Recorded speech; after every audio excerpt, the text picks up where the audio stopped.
But anyway, that's all. Thank you. Mr. Hamby? Yeah. Well, I wasn't aiming for this to come down to this, but it has. And what I got to say, your late movies are going to be gone. But I ain't going to get into that. I'm going to get into where I was laid off. Why was I laid off? They laid me off back in the summer. Didn't have the money to pay me. Well, find out they had plenty of money. I come back the same day they laid me off.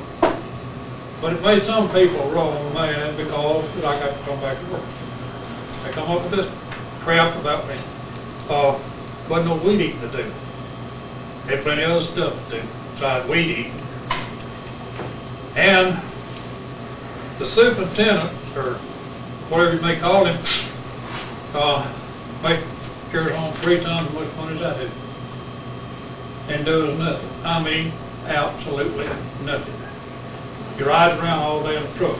Don't get out. He watches me just like a little watchdog, just rides around and follows me all day long. Be over there working the sweat. He don't offer to help me do nothing. And when I start charging, he'll ease off and go yonder way. And he'll be gone for 3 or 4 hours. I don't know where he goes. I don't care where he goes. But at least he should be over there helping me if he's going to get paid. I work 5 hours a day. I've done it for 10 years. I've kept that part spotless all the way down. Anything come up, I fixed it. I didn't say nothing about it. If I needed parts, I went and got parts and nothing said about it. Then all of a sudden it come up, I couldn't even get lawnmower blades. There's stuff in my lawnmower. I got blades now to split that part down. Right down the middle. Got it mowed with. Couldn't get a PO.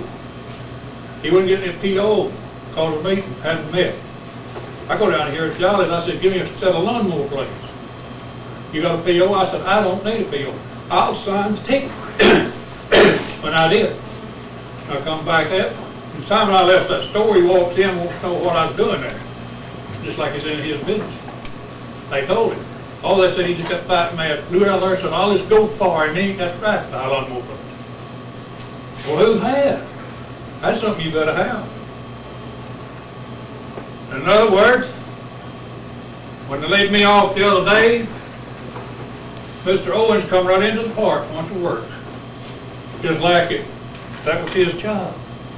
If it wasn't work in the park, why wasn't I out there on the streets with him where we're supposed to be?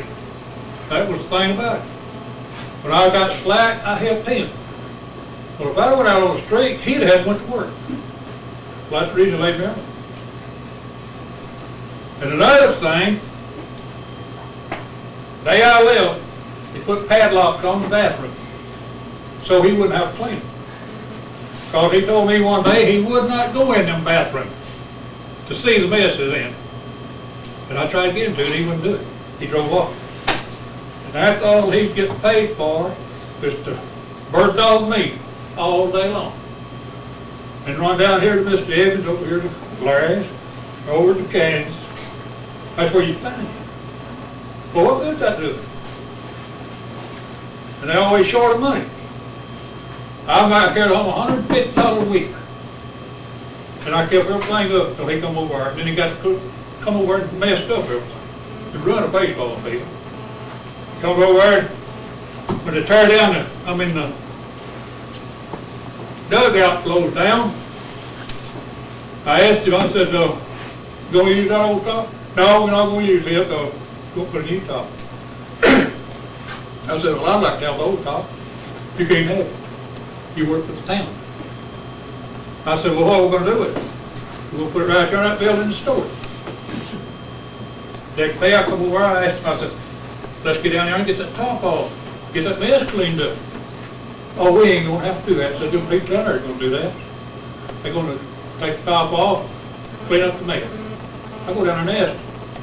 The guy says, when we leave here, we don't care nothing but our hammer and salt. That's all we get. Same day, here comes the block clear back. All of a sudden, they take that in on the pavement. Going to lay on the block.